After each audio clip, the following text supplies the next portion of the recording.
मेरे चैनल धार्मिक जीवन में आप सभी दोस्तों का फिर से बहुत बहुत स्वागत है।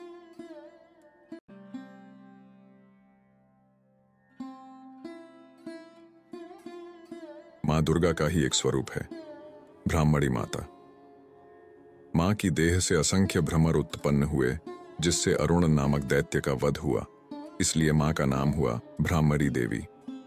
वास्तव में माँ ने दैत्य का नहीं बल्कि उस नकारात्मक विचार का वध किया जो सृष्टि को कष्ट दे रहा था। नकारात्मक विचार हमारे अंदर भी है, जो कि हमें दैत्यों की श्रेणी में ले जाकर खड़ा कर देते हैं। नकारात्मक विचारों के कारण ही हम कई बार साधना करने पर भी सफल नहीं हो पाते हैं, क्योंकि हमारे अंदर इतनी नकारात्मक ऊर्जा होती है साधना के प्रति, विधि के प्रति, सफलता के प्रति, कि हम चाहकर भी सकारात्मक मन का निर्माण नहीं कर पाते हैं। और खासकर देव वर्ग की साधनाओं में तो साधक को पूर्ण सकारात्मक होना आवश्यक है। प्रस्तुत साधना इसी विषय पर है।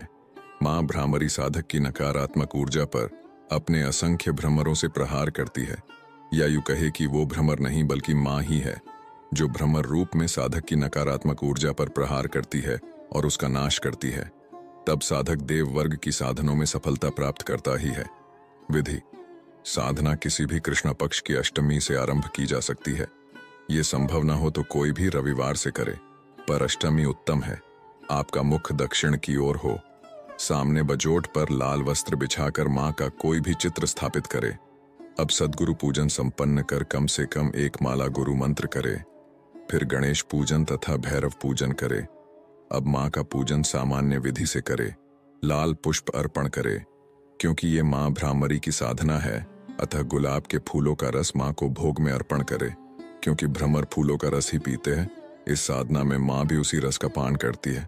साधना के बाद रोज ये रस किसी वृक्ष की जड़ में डाल दिया करे। दीपक कोई भी तेल का लगाए जो कि 1 घंटे तक जलता रहे।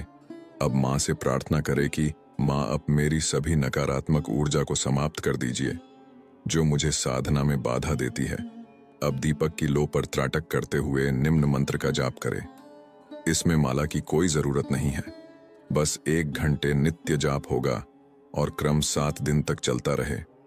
आंखों में दर्द होने पर उन्हें बंद भी किया जा सकता है, परंतु जितना हो सके दीपक की ओर देखते रहे। इस साधना में साधक को कई भ्रमरों की आवाज सुनाई दे सकती है। ये माँ ही है, अतः डरे नहीं। घबराहट होना, सर दर्द होना, क्रोध आना स्वाभाविक है, क्योंकि आपकी नकारात्मक ऊर्जा आपसे बहुत प्रेम करती है, तो आसानी से छोड़ती नहीं है। माँ के प्रहार जब उस ऊर्जा पर पड़ते हैं तो साधक को यह तकलीफ होती ही है। अतः धैर्य धारण करे और सफलता प्राप्त करे। मंत्र ओम ह्रीं भ्रामरी महादेवी सकल नकारात्मकता नाशय नाशय छिंदी छिंदी कुरु कुरु फट स्वाहा।